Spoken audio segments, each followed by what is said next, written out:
mais uma vez, tudo bem? Hoje nós vamos discutir a respeito das demonstrações contábeis aplicadas ao setor público. Eu sou o professor Leonardo Bandeira e nós estaremos juntos mais uma vez. Vamos lá? Nós vamos estudar então os elementos que compõem as demonstrações contábeis, também conhecer o conjunto completo dessas demonstrações, suas definições, o propósito de elaboração, o alcance e as responsabilidades. E nós vamos também aprofundar, conhecer as seguintes demonstrações: o balanço orçamentário, financeiro e o patrimonial, a demonstração de resultado ou demonstração das variações patrimoniais. Vamos estudar as demonstrações das mutações do patrimônio líquido, as demonstrações dos fluxos de caixa e as notas explicativas. Ao final deste módulo, esperamos que você seja capaz, então, de identificar os elementos que compõem essas demonstrações contábeis, compreender qual é o propósito e o alcance dessas demonstrações, conhecer e compreender as demonstrações que nós vamos aqui discutir e também reconhecer o papel das demonstrações contábeis como mecanismo de transparência, prestação de contas e responsabilização. Para iniciar a nossa discussão, nós vamos trazer uma introdução que a norma brasileira de contabilidade do setor público estrutura conceitual traz. Ela diz o seguinte: os RCPGs, ou seja, os relatórios contábeis de propósito geral, fornecem informações aos seus usuários para subsidiar os processos decisórios e a prestação de contas e a responsabilização. As NBCs chamam as demonstrações contábeis aplicadas ao setor público de RCPGs, Relatórios Contábeis de Propósito Geral, porque essas demonstrações contábeis elas têm finalidades gerais, elas não têm fins específicos e nem são destinadas a usuários específicos, mas aos mais diversos usuários da informação contábil pública. Bom, as demonstrações contábeis servem então para subsidiar os processos decisórios dos usuários dessas demonstrações e também para apoiar, fomentar, favorecer o processo de prestação de contas e de responsabilização. Olha só a grande relevância que tem esses relatórios. Portanto, os usuários desses relatórios das entidades do setor público precisam de informações para subsidiar suas avaliações sobre algumas questões. Por exemplo, para que os usuários precisam ou exigem relatórios contábeis do setor público? Para identificar se a entidade prestou o seu serviço à sociedade de maneira eficiente e eficaz, sobre quais são os recursos que atualmente estão disponíveis para gastos futuros e até que ponto existem restrições ou condições para a utilização desses recursos, a extensão da carga tributária que recai sobre os contribuintes e também se a capacidade da entidade para prestar serviços melhorou ou piorou em comparação com exercícios anteriores. Então, os usuários se utilizam, requerem informações das demonstrações contábeis para estes fins. E aí, se tratando do Manual de Contabilidade aplicado ao setor público, a parte 5 do manual trata especificamente das demonstrações contábeis. Essa parte 5 do manual tem como objetivo padronizar a estrutura e as definições dos elementos que compõem as DECASP e as demonstrações contábeis aplicadas ao setor público. Esses padrões que estão ali definidos no MCASP devem ser observados por todos os entes, a União, os Estados, o Distrito Federal e os municípios. A parte 5 do manual vai ser a base da nossa discussão. Nós vamos estudar agora toda a parte 5 do MCASP. Então, todas as nossas referências, nossos textos, nossas imagens, nossos recursos são com base na parte 5 do MCASP. E essa parte 5 do MCASP foi elaborada tendo como base as normas brasileiras de contabilidade do setor público 11, 12 e 13, que trata especificamente do nosso assunto, a Lei nº 4.320 e a Lei de Responsabilidade Fiscal, que é a Lei Complementar 101.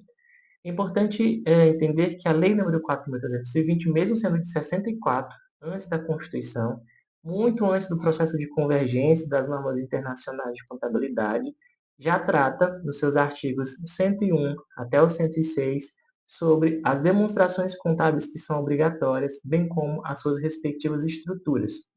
Inclusive, a Lei 4.320 traz, em seus anexos, as estruturas dessas demonstrações contábeis.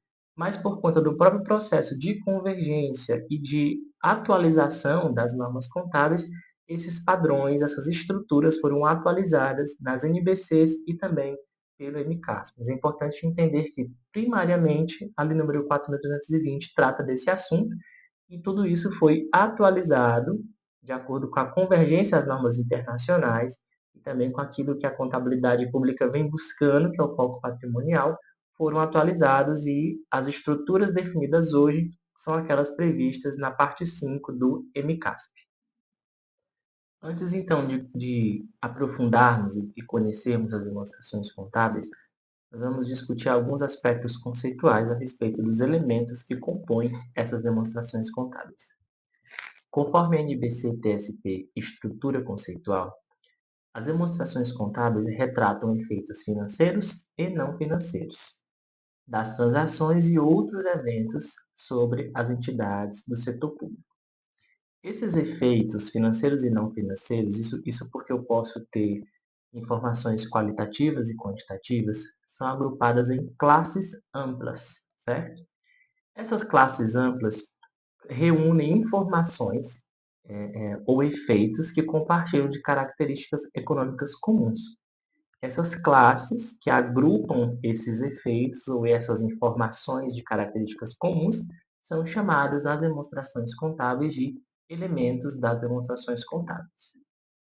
Portanto, os elementos das demonstrações contábeis funcionam como estruturas básicas, são as próprias partes, as próprias estruturas das demonstrações contábeis que nós vamos estudar. Essas estruturas fornecem, então, um ponto inicial para reconhecer, classificar e agregar dados e atividades econômicas de maneira a fornecer aos usuários informação que satisfaça aos seus objetivos e atinja as características qualitativas da informação contábil. Esses elementos, de acordo com a NBC Estrutura Conceitual, são ativo e passivo, e o passivo tem também dentro dele a situação patrimonial líquida, receita, despesa, contribuição dos proprietários e distribuição aos proprietários. Antes de avançarmos no estudo das demonstrações contábeis, é muito importante que nós conheçamos esses elementos. E aí um esclarecimento. A NBC-TSP, as normas internacionais, utilizam os termos receita e despesa quando querem se referir aos ingressos e aos dispêndios de recursos. Contudo, por força normativa do MCASP e da legislação brasileira, esses termos serão utilizados como variação patrimonial aumentativa e variação patrimonial diminutiva, como nós já estamos discutindo. Então, sempre que nós tratarmos de variação patrimonial aumentativa, é uma nomenclatura adotada no Brasil por força da nossa legislação que se referem às receitas. E variação patrimonial diminutiva também é um termo, uma nomenclatura utilizada no Brasil para nos referirmos às despesas. E nós vamos então avançar conhecendo os conceitos de cada um desses elementos para então conhecermos como que esses elementos compõem, formam as estruturas das demonstrações contábeis. Nós vamos iniciar então aqui pelo ativo, e para cada um dos elementos nós vamos trazer a definição, outros esclarecimentos que demonstram a composição e alguns exemplos. Ativo, a definição é um recurso controlado no presente pela entidade como resultado de evento passado. Vamos tentar compreender esse conceito. Recurso controlado no presente pela entidade como resultado de um evento passado. O que significa dizer que o ativo é um recurso? Significa dizer que é um item com potencial de serviço ou com a capacidade de gerar benefício econômico. De modo geral, nós entendemos como recursos na contabilidade todo item que é capaz de gerar ingressos de fluxos de caixa, entradas de caixa, ou seja, são recursos, itens que estão no ativo, que estão empenhados, aplicados à geração de novos caixas, de novos ingressos de caixa. Como, por exemplo, estoque está disponível para venda e a venda vai gerar ingresso de caixa. Os móveis, os imóveis, o maquinário está aplicado ali na prestação de serviço do setor público e isso gera ingresso de caixa. Então, são recursos que estão disponíveis para a geração de novos ingressos de caixa. O fato de ser um recurso controlado indica que esse controle envolve a capacidade da entidade em utilizar o recurso ou controlar o uso por terceiros. O que isso significa? Para que esse item possa gerar fluxo de caixa, ele precisa estar sob o controle da entidade, não necessariamente sobre a posse, mas apenas sobre o controle. Porque se é um recurso que tem capacidade de gerar serviços ou benefícios econômicos, que tem capacidade de gerar caixa, mas não está sob o controle da entidade, então não é um ativo. Por exemplo, se a prefeitura compra um maquinário novo para, digamos, a atividade agropecuária que ela venha a prestar, comprou o maquinário. Contudo, esse maquinário não foi entregue ainda está lá sob o controle do fornecedor. Já foi licitado, já foi pago, está aguardando a liquidação, a entrega do maquinário. Esse maquinário ele é um recurso já com a capacidade de gerar benefício econômico? É, mas ele é controlado? Ainda não. Ele ainda não está sob o controle da prefeitura, porque ele não foi entregue, ainda está em controle do fornecedor. Então, essa é a ideia do controle. O controle é a ideia de que o ente público precisa poder se dispor, se utilizar, se valer, inclusive se desfazer daquele item. A definição de ativo exige também que o recurso controlado pela entidade no presente tenha surgido de um evento passado por meio de uma transação. Então, é importante que aquele ativo que esteja hoje ali compondo o patrimônio da entidade pública tenha como origem um evento passado, seja por meio de uma transação ou não.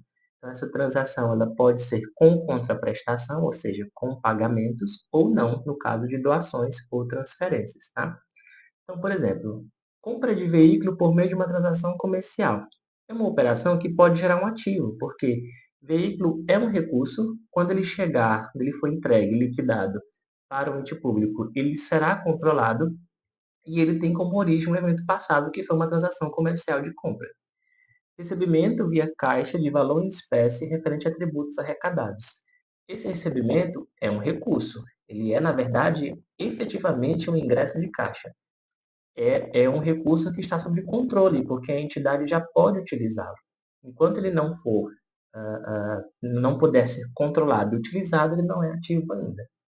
E investimento por meio de participação de capital em outra entidade. Então, é um ativo que o ente público também pode ter, porque é um recurso que já está sob o seu controle e tem como origem um evento passado que foi a transação de aplicação por meio de participação de capital. Os ativos são classificados em circulante e não circulantes. Eu classifico em circulante quando o ativo satisfizer a uma das seguintes opções, a um dos seguintes critérios. Estiver disponível para realização imediata, como é o caso de um estoque, de um caixa, uma conta, um valor em conta bancária, são itens que eu posso me utilizar de forma imediata. Ou que tiver a expectativa de realização até 12 meses após a data das demonstrações contábeis. Então, eu reconheço como circulante, ou seja, como curto prazo, se esse bem, se esse ativo puder ser usado de forma imediata ou puder ser utilizado em até 12 meses após a data dos balanços das demonstrações contábeis. Se não cumpre esse prazo, então vai ser classificado como não circulante, certo? Então, quando eu observo, por exemplo, ativo imobilizado, máquinas, veículos, são itens dos quais eu posso me utilizar por muito mais do que 12 meses após a data do balanço. Então, ele é não circulante, certo? Então, é sempre importante entender em que prazo eu posso me utilizar, eu possa realizar aquele item de ativo para identificar se ele é curto prazo ou longo prazo. Para ficar mais claro, você pode consultar qualquer demonstração contábil do setor público identificar como está composto os ativos circulantes e não circulantes daquele ente público. Aí você vai identificar os itens que fazem parte. Por exemplo, ativo circulante, eu tenho caixa, eu tenho banco, eu tenho estoques, eu tenho direitos a receber, né, créditos a receber. São itens que se realizam no curto prazo. No não circulante, eu já tenho investimentos, eu tenho imobilizações, eu tenho ativos intangíveis. Já são itens que têm uma vida, digamos assim, de utilidade bem superior a 12 meses após o balanço, certo? E para exemplificar o que nós acabamos de discutir, eu trouxe aqui o balanço patrimonial consolidado nacional. Veja só, em ativo circulante nós temos caixas e equivalências de caixa, que são itens que podem ser realizados, utilizados de forma imediata. Créditos a receber de curto prazo e outros créditos, investimentos de curto prazo, estoques, ativos não circulantes mantidos para venda, ativos biológicos e variações patrimoniais diminutivas pagas de forma antecipada. São itens de ativo circulante. No caso do não circulante, nós temos os créditos a receber de longo prazo, que são duplicatas a receber ou outros itens a receber de longo prazo, investimentos, estoque de longo prazo, variações patrimoniais diminutivas, investimentos, imobilizado, intangível e outros itens que podem compor o ativo não circulante, que são itens que se realizam após 12 meses, 12 meses após as demonstrações contábeis. Enquanto o ativo é um recurso controlado pela entidade que tem a capacidade de gerar ingresso, entrada de caixa, o passivo é uma obrigação presente, não um recurso. O passivo, então, é uma obrigação presente que deriva de um evento passado, cuja extinção dessa obrigação deve resultar em saída de recursos para a entidade. Enquanto o ativo é um recurso que gera ingresso, ou seja, entradas, benefícios econômicos, o passivo é um item que, para ser extinto, ele necessariamente precisa resultar numa saída de recursos da entidade. Então, o passivo é uma obrigação presente, ou seja, é uma obrigação atual, uma obrigação da qual o poder público mantém, né, a qual ele precisa, em algum momento, cumprir, arcar com aquela obrigação. A obrigação presente ela pode se dar por força de lei ou não, né, pode ser uma obrigação legal ou não, a qual não possa ser evitada pela entidade. A entidade precisa cumprir com aquela obrigação. A obrigação presente deve surgir como resultado de evento passado também, para constar no balanço patrimonial, aquele passivo, aquela obrigação, precisa já ter sido resultado de um evento que já ocorreu, um fato contábil, um efeito que já aconteceu. E o passivo deve envolver necessariamente uma saída de recurso da entidade para ser extinto. Nós falamos que nós temos ali a obrigação legal, ou não, tá? Qual que é a diferença? A obrigação legal, e a norma também chama de legalmente vinculada, é um outro conceito, é uma obrigação que é exigível por força de lei. A própria lei exige que o ente público cumpra com aquelas obrigações. São obrigações exigíveis porque a lei ou um contrato, tá, também, que foi formalizado, exija. Tá? Então, é uma obrigação que tem um respaldo legal, seja uma lei propriamente dita ou um contrato formalizado. Se não for cumprida, a obrigação legal pode se aplicar recursos judiciais pelas partes envolvidas. Então, pode envolver um aspecto judicial quando não cumprida. Já a obrigação não legal ou não legalmente vinculada se diferencia da obrigação legal porque as partes a quem a obrigação diz respeito não podem tomar ações legais para extingui-la. Tá? Não existe esse caminho. Essas obrigações elas não podem ser aplicadas judicialmente porque elas não estão formalmente previstas nem em lei nem em contrato. Eu vou trazer alguns exemplos para ficar mais claro. No entanto, essas obrigações que não são legais, que não estão previstas nem na lei nem no contrato, elas surgem geralmente por força de práticas habituais do ente público ou por promessas ou por compromissos que foram reforçados do ente público com a propriedade e que criam uma expectativa válida tanto para quem vai se beneficiar da obrigação quanto para quem vai cumprir aquela obrigação. Por exemplo, Obrigações legais. Obrigações trabalhistas, com salários e encargos sociais de pessoal, porque a lei exige, porque existe um contrato formalizado. Pagamento por serviços e obras já prestados ao ente público, por força de um contrato formalizado. Empréstimos e financiamentos contratados, né, por força também de um contrato formalizado. E não legais, por exemplo, recuperação de áreas ambientais degradadas sem exigência legal. Pode ser que, de forma voluntária, um ente público deseje, né, queira recuperar áreas ambientais degradadas, mesmo que a lei não obrigue. Então, como já existe a prática habitual, o compromisso ou a promessa envolvida acaba sendo uma obrigação, mas uma obrigação não legal. Ou, por exemplo, também bônus ou gratificações não regulamentados. Pode ser que, por benefício de um determinado gestor, ele conceda bônus e gratificações a servidores, mas não está previsto isso, digamos, em um contrato, como remuneração obrigatória, como composição da remuneração de forma obrigatória, nem legal. E exige-se também, e caracteriza-se também, portanto, como uma obrigação não legal. Os passivos também são classificados em circulante e não circulantes. Então, se essas obrigações elas devem ser exigidas, ou seja, quitadas em até 12 meses após a data das demonstrações contábeis, essa obrigação ela é de curto prazo, portanto, ela é circulante. Já se essa obrigação ela deve ou pode ser quitada em período superior a 12 meses após a data do balanço, então essa obrigação é classificada como não circulante. Aqui exemplos. Passivo circulante, nós temos ali obrigações trabalhistas, empréstimos e financiamento, fornecedores, obrigações fiscais e outras obrigações de curto prazo. De igual modo, essas mesmas obrigações podem figurar como não circulante ou como de longo prazo. Então, percebam ali obrigações trabalhistas, empréstimos e financiamento, fornecedores e contas a pagar, obrigações fiscais e outras obrigações que são de longo prazo. Essa classificação que nós discutimos de ativos circulantes e não circulantes, passivos circulantes e não circulantes, é uma determinação das NBCs, das normas brasileiras de contabilidade, da própria legislação societária que regulamenta a contabilidade privada e também do MICASP. Mas a Lei nº 4.320 traz ali uma classificação complementar, digamos assim, adicional. Conforme o artigo 105 da Lei nº 4.320, no balanço patrimonial, o ativo é classificado em ativo financeiro e ativo permanente ou não financeiro.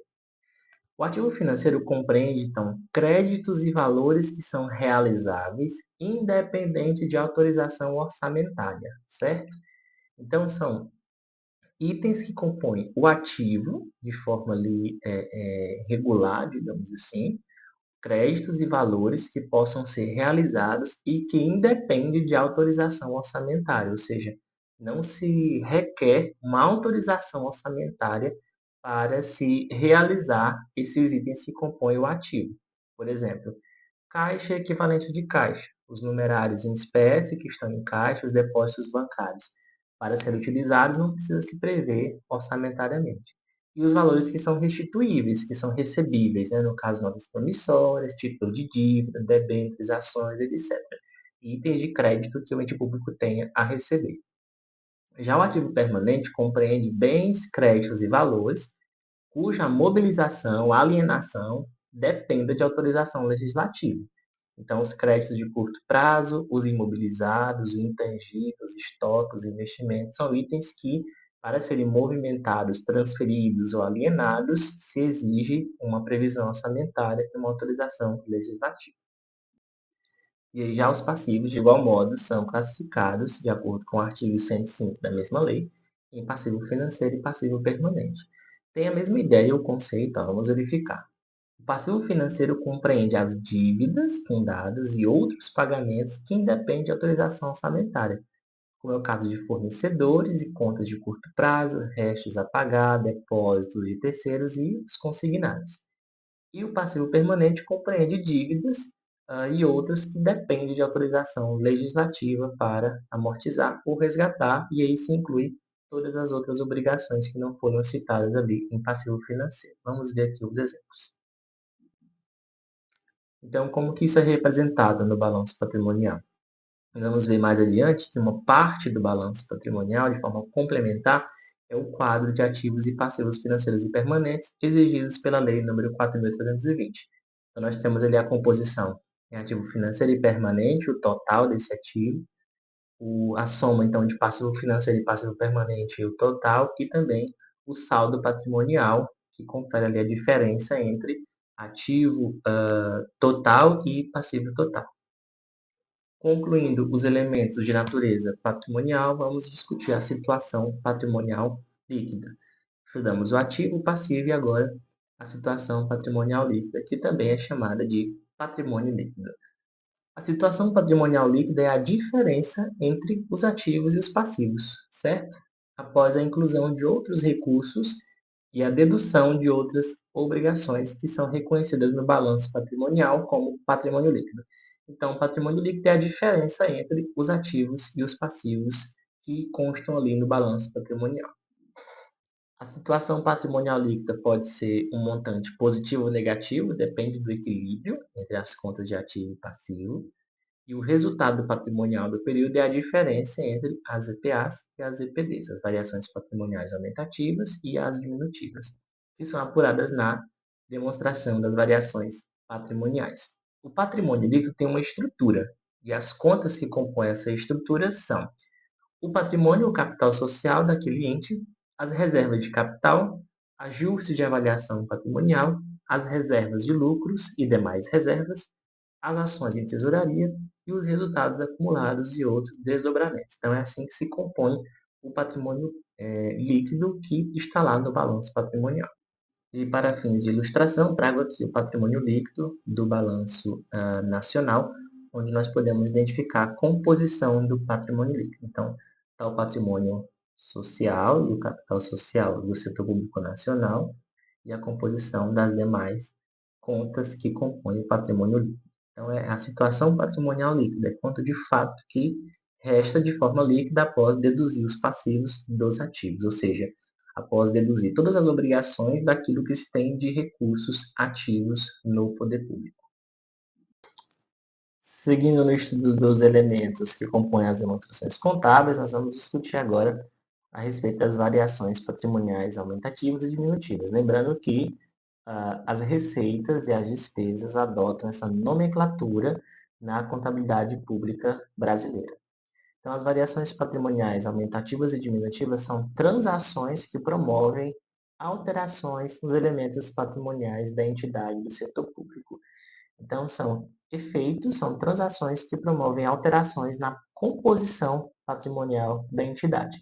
Para ficar mais claro, no setor privado, nós temos a ideia do lucro ou do prejuízo, que é o resultado entre o confronto das receitas com as despesas. Aquilo que sobra desse confronto, nós chamamos de lucro ou prejuízo, a depender do resultado. Essas transações, as variações patrimoniais aumentativas e diminutivas, também geram um resultado quando confrontadas. E esse resultado impacta a composição do patrimônio, seja ele um resultado positivo ou não. Essas variações patrimoniais, então, podem ser definidas da seguinte forma. Variações patrimoniais aumentativas correspondem a aumentos na situação patrimonial líquida na entidade, não oriundos de contribuições dos proprietários. Essencialmente, são as receitas que ingressam no setor público. As variações patrimoniais diminutivas, portanto, correspondem às diminuições na situação patrimonial líquida da entidade, que também não são oriundas de distribuições aos proprietários. Mais adiante, nós vamos compreender esse conceito de contribuições e distribuições dos e aos proprietários. Então, as VPAs e as VPDs se referem às variações patrimoniais que impactam a situação patrimonial líquida de forma positiva, aumentando essa situação, ou de forma negativa, diminuindo essa situação, respectivamente. Repetindo, essencialmente são as receitas e as despesas que foram realizadas naquele exercício. Para demonstrar, trouxe aqui para vocês a demonstração das variações patrimoniais, que nós vamos ainda estudar mais adiante, para identificar como que são formadas essas variações. Então, percebam, As variações patrimoniais aumentativas são exatamente as receitas, e aqui a classificação de acordo com a origem. Então, receita com impostos, taxas e contribuições, as receitas com as transferências e delegações, as receitas de diversas origens que vão compor as variações patrimoniais aumentativas. De igual modo, as variações patrimoniais diminutivas, aqui classificando a despesa também de acordo com a origem. Então, despesa com pessoal em cargos, com o uso de bens, despesas tributárias e outras despesas que nós podemos aqui identificar. E perceba que o resultado patrimonial do período é a diferença entre as VPAs e as VPDs. Esse resultado compõe o patrimônio líquido que nós discutimos lá quando estudamos os ativos, os passivos e a situação patrimonial líquida. Então, percebam que são receitas e despesas que compõem as demonstrações contábeis e que compõem, assim, as VPAs e as VPDs. O que são, portanto, as contribuições dos proprietários e distribuições aos proprietários? As contribuições dos proprietários correspondem à entrada de recursos para a entidade a título de contribuição de partes externas, que estabelece ou aumenta a participação delas no patrimônio líquido da entidade. E as distribuições aos proprietários correspondem à saída de recursos da entidade a título de distribuição a partes externas, que representa retorno sobre a participação ou a redução dessa participação no patrimônio líquido da entidade. De acordo com a NBC Estrutura Conceitual, é muito importante nós distinguirmos os conceitos de despesa e de receita dos conceitos de distribuição e de contribuição dos proprietários e aos proprietários, inclusive as entradas que estabelecem inicialmente sua participação na entidade. O que acontece?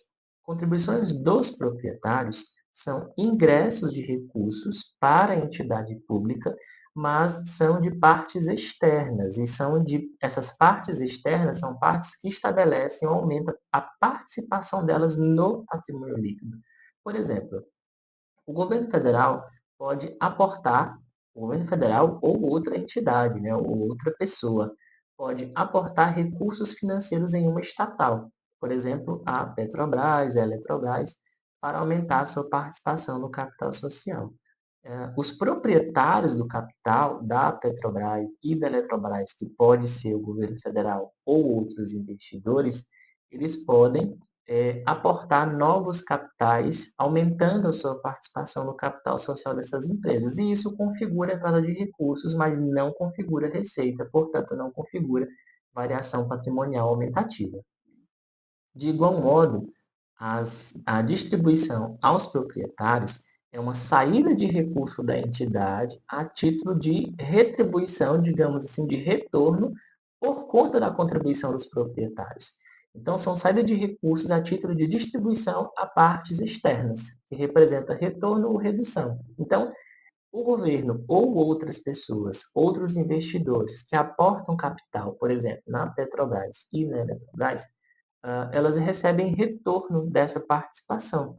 E esse retorno dessa participação são distribuições aos proprietários do capital. Então, isso pode denotar que seja uma despesa por ser uma saída de recursos, mas não é uma despesa, portanto, não é uma VPD. Então, por exemplo, as empresas estatais, Banco do Brasil, Caixa Econômica, até a Petrobras e a Eletrobras, como discutimos, distribuem parte de seus lucros ao governo como acionista majoritário e também a outros investidores, ou até mesmo um título de dividendos, distribuições de capitais, juros sobre capitais próprios, obtendo lucros acumulados no patrimônio líquido da empresa. Então, essas distribuições aos detentores do capital, aos proprietários do capital, por conta da remuneração que eles aportaram como capital, não configura-se despesa, portanto, não configura-se como VPD, certo? Então, esse tipo de ingresso e saída de recursos, que tem como relação as partes externas, os proprietários do capital, não são VPAs e nem VPDs, respectivamente. Bom, tendo então aprofundado o estudo dos elementos que compõem as demonstrações contábeis, nós vamos agora estudar efetivamente as demonstrações contábeis, a definição, o alcance, o propósito e quais são essas demonstrações. Vamos recordar que no início da nossa aula nós discutimos que os RCPGs, os relatórios contábeis de propósito geral das entidades do setor público, são mecanismos, formas de evidenciar e também de divulgar informações aos usuários desses relatórios. Eles precisam dessas informações para subsidiar suas avaliações e suas decisões sobre diversas questões. As demonstrações contábeis são, portanto, uma representação estruturada, certo? Dessas informações as quais os usuários necessitam. As demonstrações contábeis apresentam essas informações estruturadas classificadas em informações patrimoniais, financeiras e de desempenho. Então, nós vamos ter essa classificação das demonstrações contábeis. Demonstrações que apresentam informações de natureza patrimonial, financeira e de desempenho. A NBC-TSP 11, que trata da apresentação das demonstrações contábeis, define que as demonstrações contábeis de propósito geral, ou simplesmente demonstrações contábeis, são destinadas a satisfazer as necessidades de informações de seus usuários. Essa é a finalidade primordial das demonstrações contábeis, satisfazer as necessidades de informação de seus usuários, que não se encontram em condições de exigir relatórios elaborados ou relatórios para atender suas necessidades específicas. Portanto, eles precisam se valer de relatórios para fins gerais e não relatórios para fins específicos. Os usuários podem incluir contribuintes, parlamentares, credores, fornecedores, mídias, empregados, os próprios órgãos fiscalizadores, os tribunais de contas, dentre outros interessados nas informações divulgadas pelo setor público. As demonstrações contábeis podem ser divulgadas de forma separada ou incluída em relatórios, como o relatório anual ou relato integrado que tem sido adotado no setor público. Quais são as demonstrações contábeis do setor público? Qual é o conjunto completo dessas demonstrações? Conjugando aquilo que dispõe a Lei nº 4.320 com a NBC TSP 11 e o MCASP traz isso na parte 5, compõe o conjunto completo das DCASP as seguintes demonstrações: balanço patrimonial, as demonstrações das variações patrimoniais, as DVPs, as demonstrações das mutações do patrimônio líquido, a demonstração dos fluxos de caixa, balanço orçamentário, balanço financeiro, notas explicativas, outras informações elucidativas e informações comparativas com o período anterior. Lembrando que o balanço financeiro não é uma exigência da NBC-TSP 11, mas sim uma exigência do artigo 101 da Lei nº 4.320.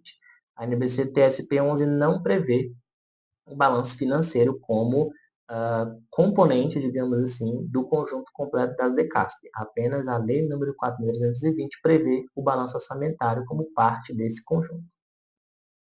Alguns esclarecimentos adicionais a respeito desse conjunto completo.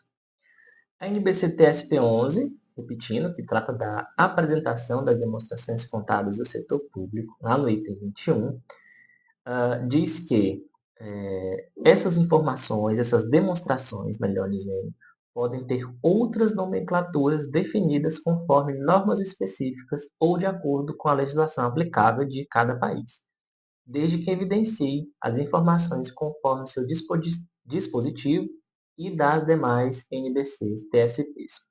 Por que esse esclarecimento?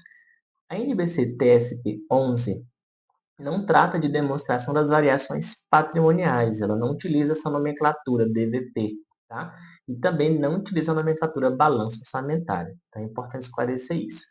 A NBC TSP 11, que é fruto de uma IPSA, de uma norma internacional de contabilidade aplicada ao setor público, utiliza o termo demonstração do resultado e demonstração de informações orçamentárias. Por conta do item 21, que delibera a adoção de outras nomenclaturas conforme dispõe normas específicas ou legislações aplicáveis, no Brasil, certo, nós utilizamos os termos demonstração das variações patrimoniais em substituição à demonstração do resultado e balanço orçamentário em substituição à demonstração de informações orçamentárias. Isso porque tanto a DVP quanto o balanço orçamentário compõem as informações que se exigem pela DRE, melhor, a demonstração de resultado e a demonstração de informações orçamentárias exigidas pela NBC TSP 11. Afirmando novamente aquilo que nós tratamos no slide anterior. A NBC-TSP 11 não prevê balanço financeiro. A sua elaboração e publicação é obrigatória no Brasil por força do artigo 101 da Lei nº 4.320, certo? Responsabilidades. De acordo com a NBC-TSP 11, compete à legislação brasileira definir as responsabilidades pela elaboração e apresentação das demonstrações contábeis do governo e das entidades do setor público, bem como pela elaboração das demonstrações contábeis consolidadas nacionais e por esfera do governo. Atualmente, essa responsabilidade está definida na Lei nº 4.320 e pela Lei de Responsabilidade Fiscal. E, de acordo com o artigo 51, compete ao Poder Executivo da União promover até o dia 30 de junho de cada ano a consolidação nacional e por esfera de governo das contas do setor público. Cada ente da federação deve divulgar em normativo próprio a respeito das responsabilidades pela elaboração e apresentação das demonstrações contábeis naquele ente público. Existe uma determinação na Lei de Responsabilidade Fiscal conferindo à Secretaria do Tesouro Nacional a obrigação de até 30 de junho de cada ano publicar os balanços consolidados, que é uma demonstração que são as demonstrações consolidadas do setor público nacional, onde se integra ali as contas públicas da União, dos estados e dos municípios.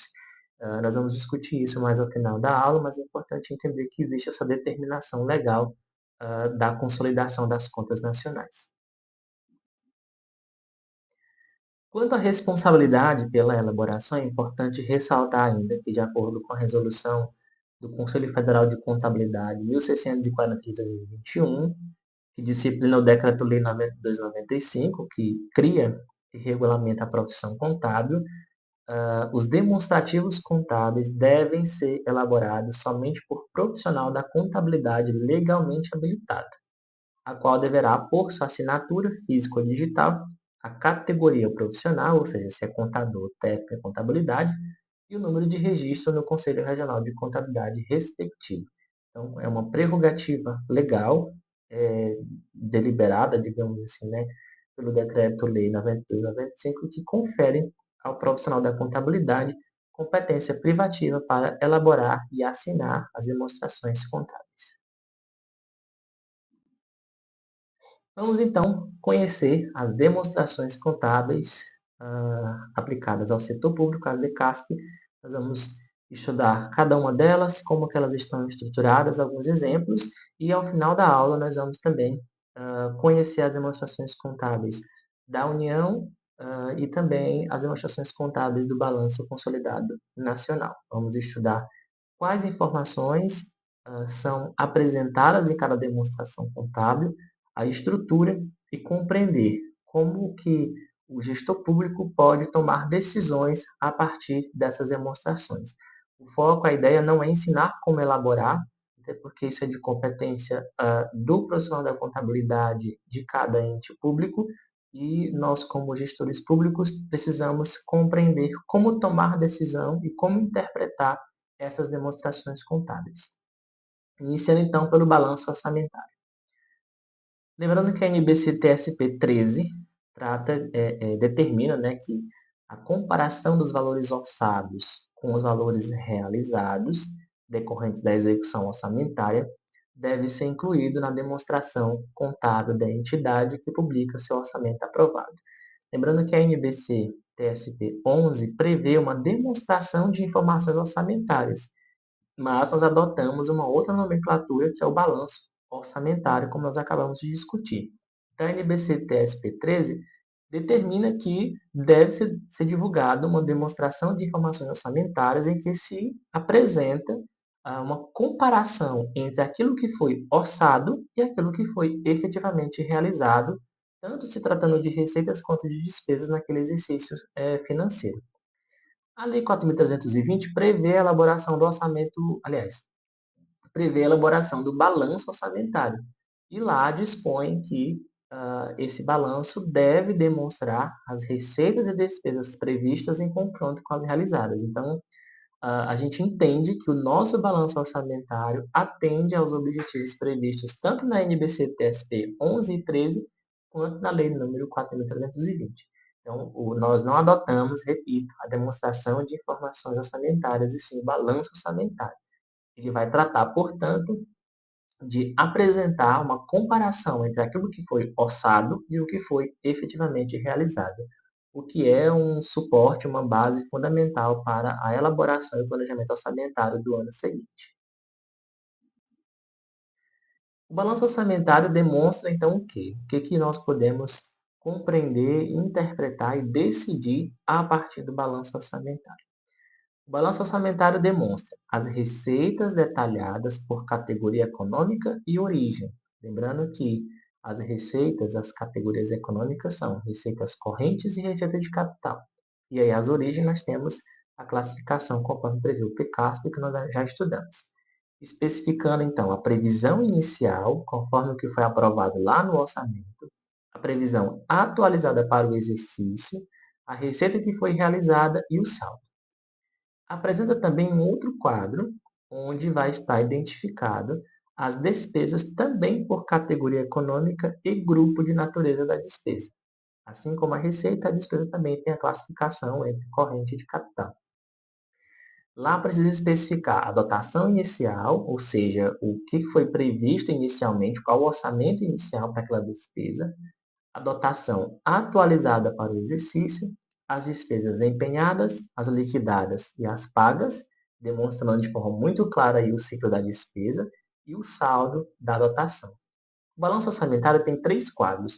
O quadro principal, que apresenta esses detalhamentos que nós acabamos de falar, da receita e da despesa.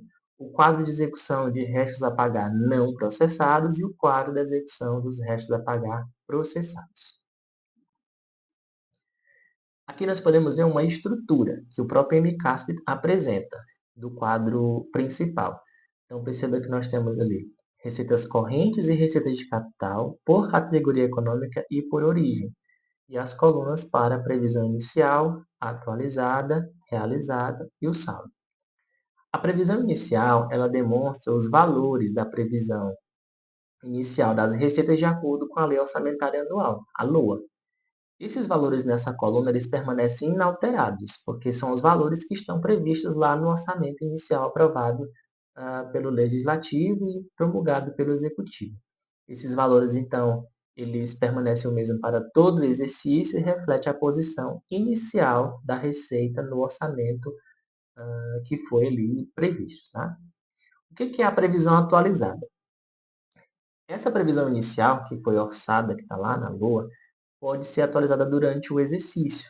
E aí essa informação vai demonstrar os valores da previsão atualizada, que reflete ali uma reestimativa da receita, caso isso tenha ocorrido naquele exercício financeiro. As receitas realizadas, portanto, correspondem às que foram arrecadadas efetivamente pelo órgão ou por outra instituição financeira, como, por exemplo, a rede bancária. Então, nós temos ali a previsão inicial, aquilo que está na LOA, orçado, a previsão atualizada, caso tenha ocorrido alguma reestimativa de receita, e a receita que foi efetivamente realizada, ou seja, arrecadada pelo ente público. Já nesse quadro, ali continua, né, as informações da receita, e nós temos ali a estrutura para as despesas. As despesas também por categoria econômica e por grupo de natureza. Aí perceba que nós temos dotação inicial, a atualização dessa dotação e o ciclo. Empenho, liquidação, pagamento e o saldo. Então, está ali demonstrado exatamente por categoria econômica e também por grupo de natureza. Lembrando que dotação inicial é a dotação que está lá orçada na LOA, no orçamento aprovado. Dotação atualizada é caso essa despesa tenha sofrido algum tipo de reestimativa também para sua execução. Despesas empenhadas, liquidadas e pagas vai indicar em que etapa essas despesas estão dentro do ciclo da despesa. Os valores que já foram empenhados, desses valores empenhados, quais já foram liquidados e desses liquidados, quais já foram pagos. Porque o pagamento é a efetivação, é a conclusão do ciclo da despesa orçamentária e o saldo ao final. Então, o balanço orçamentário é fundamental para compreender a própria execução orçamentária e serve de base para a elaboração dos orçamentos dos anos seguintes. Então, é aqui que nós vamos identificar o que foi orçado em termos de receita e despesa e o que foi executado, o que foi realizado durante o exercício financeiro e qual o saldo de cada uma dessas contas de receita e de despesa aqui informadas. E aqui neste outro quadro vai estar demonstrado os restos a pagar não processados, que são aqueles restos a pagar que ainda não foram liquidados. E nesse segundo quadro, os restos a pagar processados, que são restos a pagar já liquidados ou em liquidação, que resta apenas o pagamento. Bom, agora a respeito do balanço financeiro. O balanço financeiro evidencia as receitas e as despesas orçamentárias, bem como os ingressos e dispêndios extra-orçamentários, e também outras transferências. É importante recordar que o balanço financeiro não está previsto nas normas internacionais nem nas NBCs, mas é uma determinação da Lei nº 4.320 que exige a sua elaboração. Lembrando que o balanço orçamentário é um demonstrativo que ele traz as informações de receita e de despesa sobre a ótica orçamentária. Eu tenho ali apenas as receitas e as despesas, tanto o aspecto de previsão quanto de execução, mas apenas daqueles ingressos, daqueles dispêndios orçamentários. O balanço financeiro não. O balanço financeiro ele vai trazer as receitas e despesas orçamentárias, mas também os dispêndios e os ingressos extra-orçamentários. Assim, o objetivo do balanço financeiro é evidenciar todas as movimentações financeiras de entradas e saídas que impactam o caixa e os equivalentes de caixa. Então, não é só sobre uma ótica orçamentária, mas sim de modo a resultar, né, a apresentar toda a apuração do resultado financeiro do exercício, indicando ingressos orçamentários, extra-orçamentários, bem como outras transferências que venham a circular, a transitar no caixa do ente público. O balanço financeiro ele é composto por um único quadro, ele é dividido em duas partes, assim digamos, onde a primeira identifica todos os ingressos e na segunda todos os dispêndios com a apuração do saldo. Quais informações constam nessas partes? Nós vamos ter, então, o ingresso por receita orçamentária, o ingresso por transferências financeiras, outros ingressos e também os ingressos extra-orçamentários. Da mesma forma, a parte de dispêndios traz os dispêndios orçamentários, as transferências que foram concedidas, as outras saídas que tenham ocorrido na movimentação financeira e os pagamentos extra-orçamentários. E ao final do balanço, a apuração do saldo. Ali informa-se o saldo anterior, a apuração do saldo atual, né, que é o que vai ser transferido para o exercício seguinte. Então, tem essa estrutura. Vamos identificar aqui na estrutura.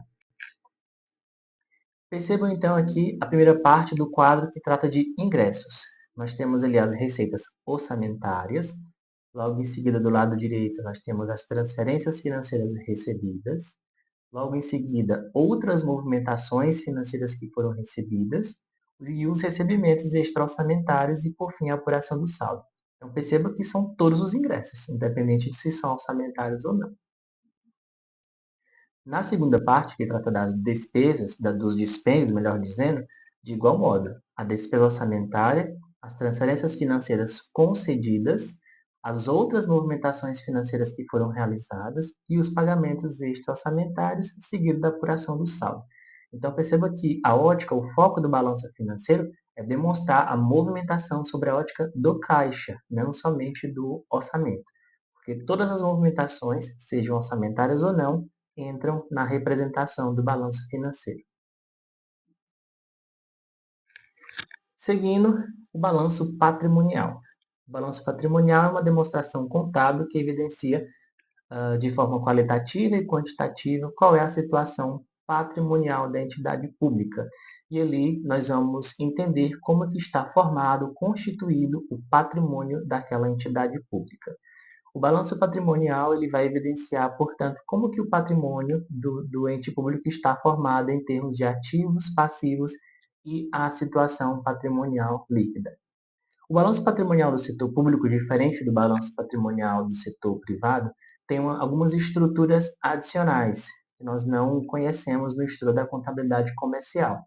como, por exemplo, o quadro de ativos e passivos financeiros e permanentes, que é uma determinação da Lei nº 4.320, o quadro de contas de compensação e o quadro de superávit e déficit financeiro. Vamos verificar como que se dá essa estrutura.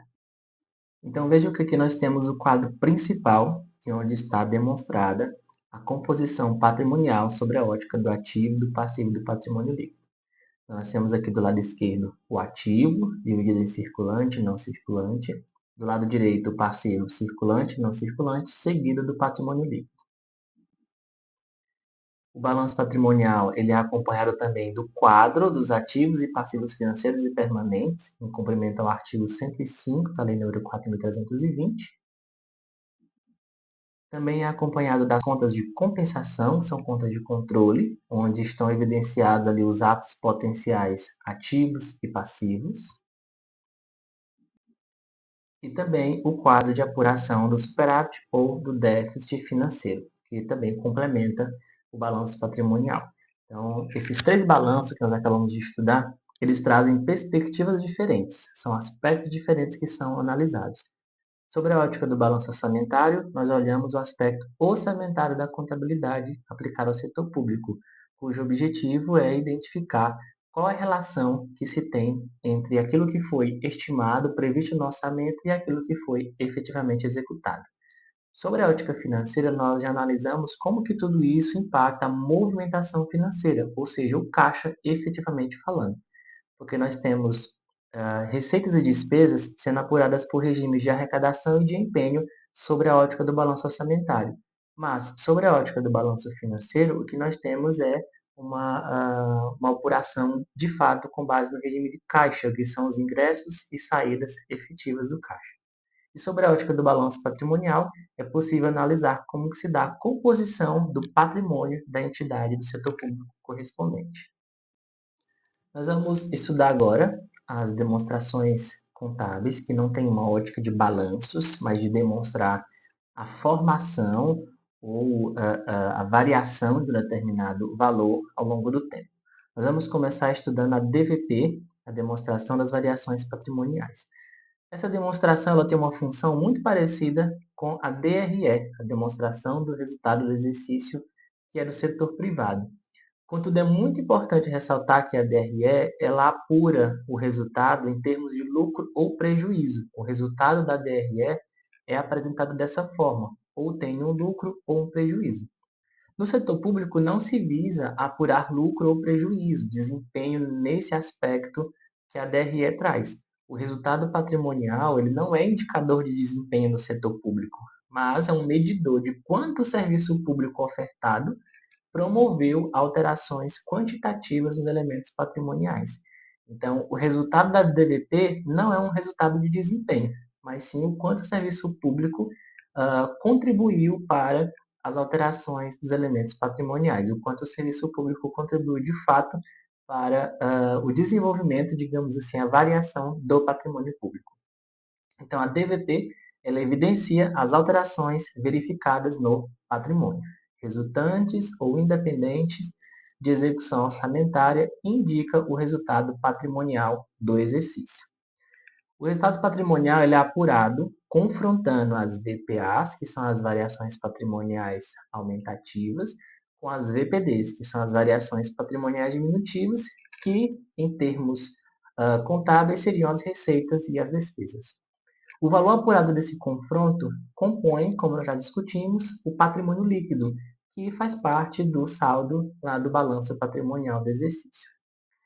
A DVP permite, então, a análise de como as políticas públicas adotadas provocaram alterações no patrimônio público, considerando-se a finalidade atender às demandas da sociedade. Então, a ideia é se verificar quais foram as variações ou as alterações que o patrimônio público sofreram a partir da adoção de políticas públicas e da prestação do serviço público. Vamos conhecer a estrutura.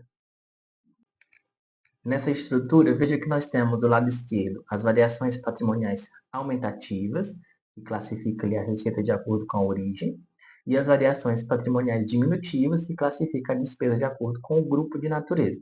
Então, percebam que é um somatório de tudo aquilo que foi arrecadado, de tudo aquilo que foi gasto naquele exercício em termos de receitas e despesas e se apura, então, o resultado patrimonial daquele período.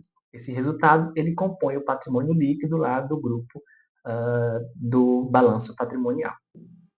Nós vamos estudar agora a DFC, a demonstração dos fluxos de caixa. A DFC ela apresenta as entradas e saídas de caixa e as classifica em fluxos de caixa em três atividades: operacional, de investimento e de financiamento. Para nós não confundirmos, uma introdução é necessária.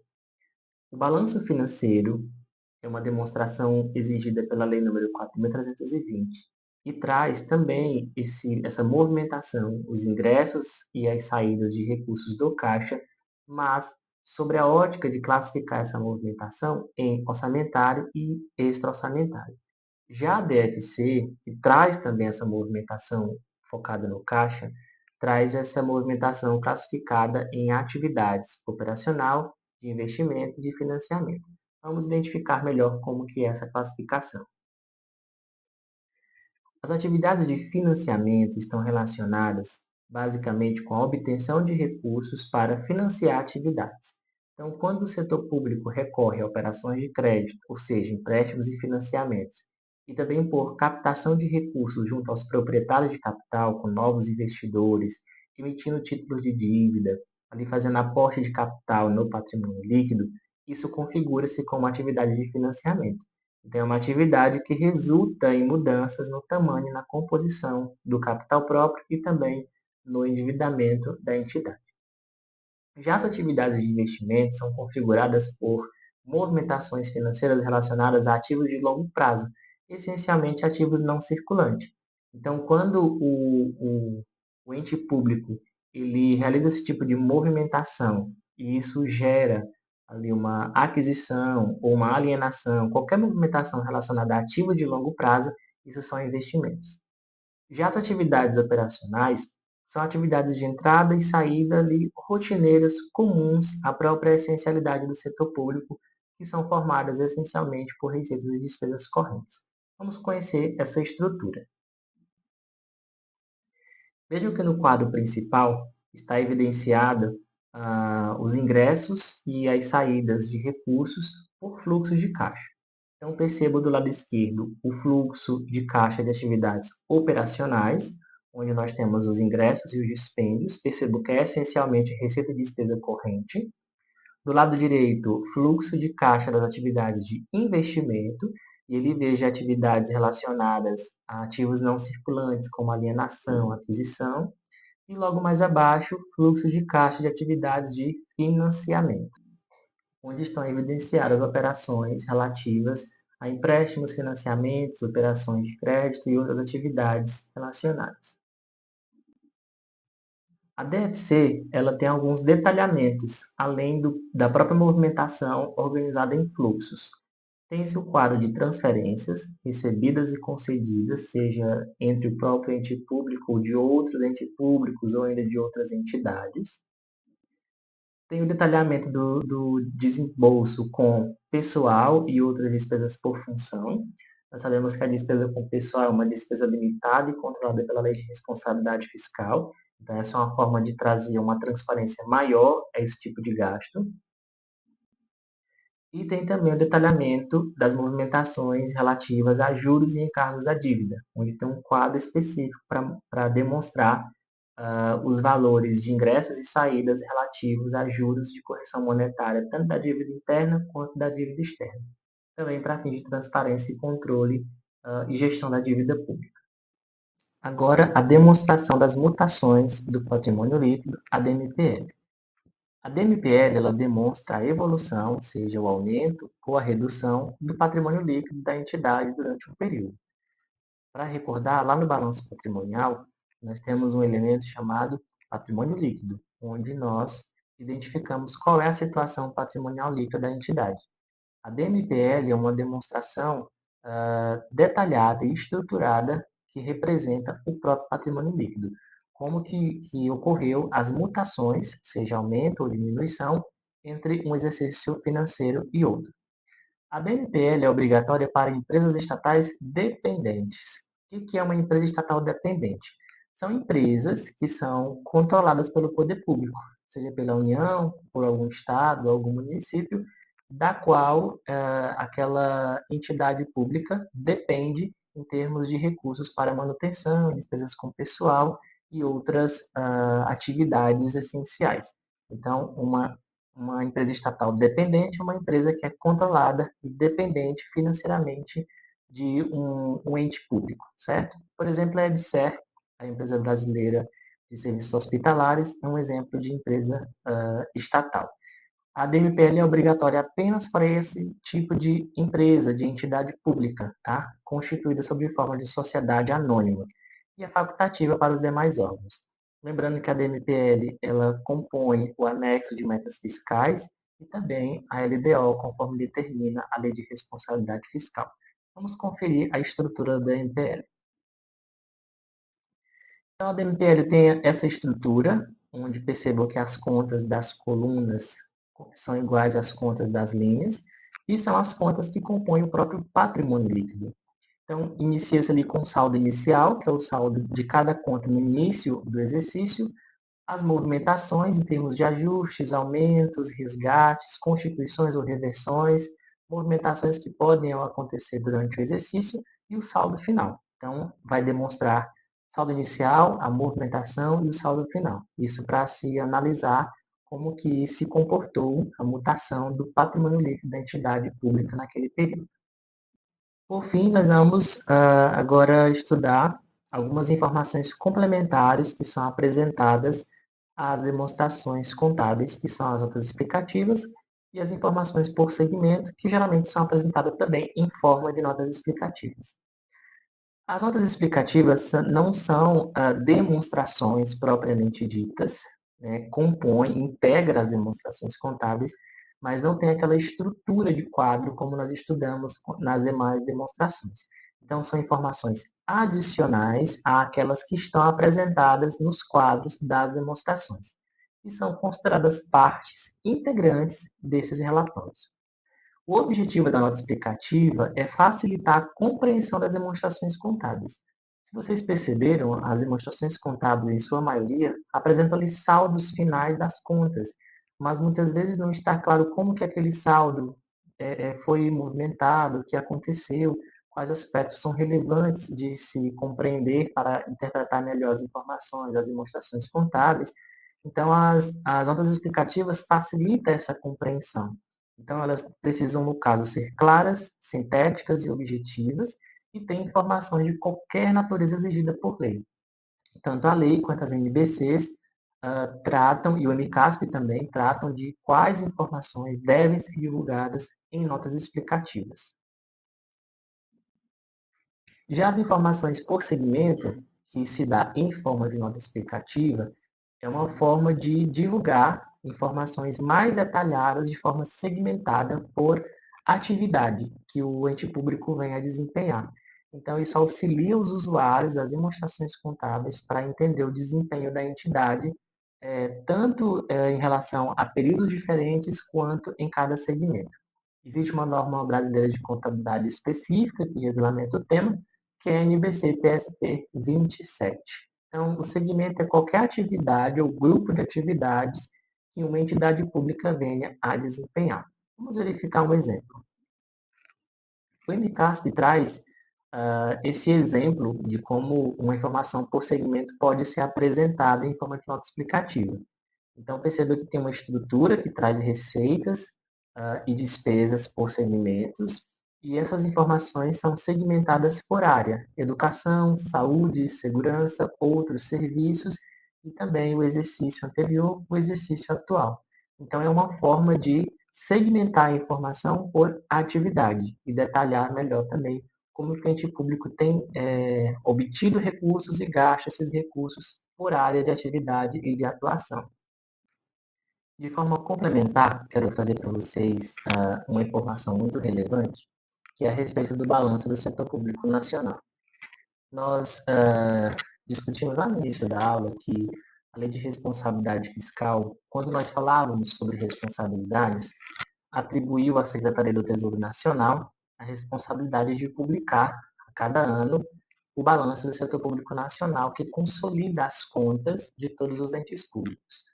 Bom, o balanço do setor público nacional, ele tem essa característica fundamental, é um incrível instrumento de controle e de transparência, e a Secretaria do Tesouro Nacional tem, então, a responsabilidade de promover, até o dia 30 de cada ano, a consolidação, tanto nacional quanto por esfera de governo, das contas dos entes da federação relativas ao ano anterior, com o objetivo de elaborar o balanço do setor público nacional.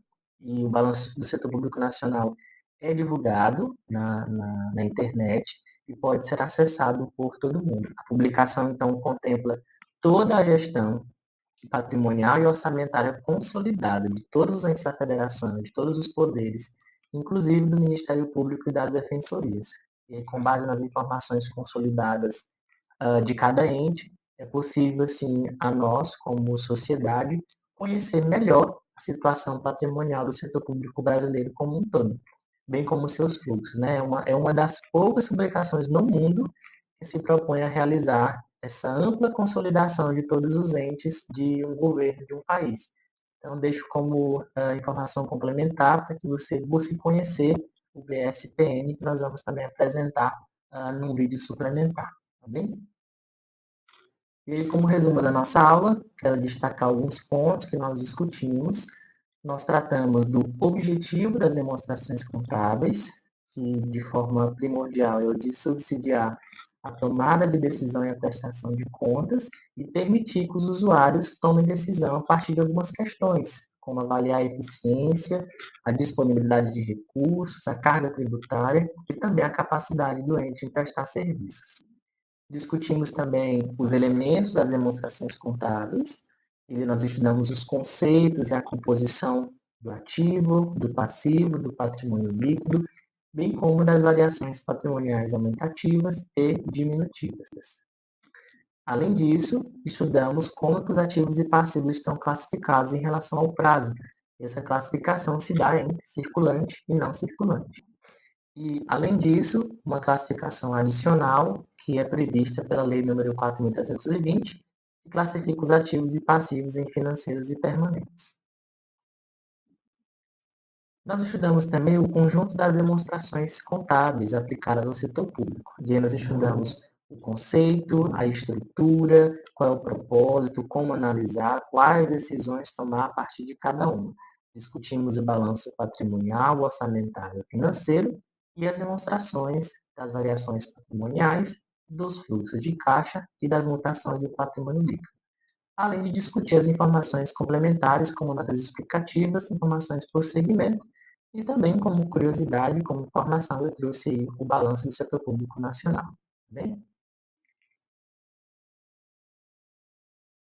E aqui eu quero parabenizar você mais uma vez por ter concluído mais este módulo, em que nós discutimos as demonstrações contábeis aplicadas ao setor público.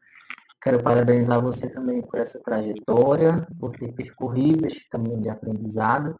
Eu espero que todo o conhecimento adquirido tenha sido significativo para a sua carreira profissional, para a sua trajetória acadêmica. Nós nos vemos em breve.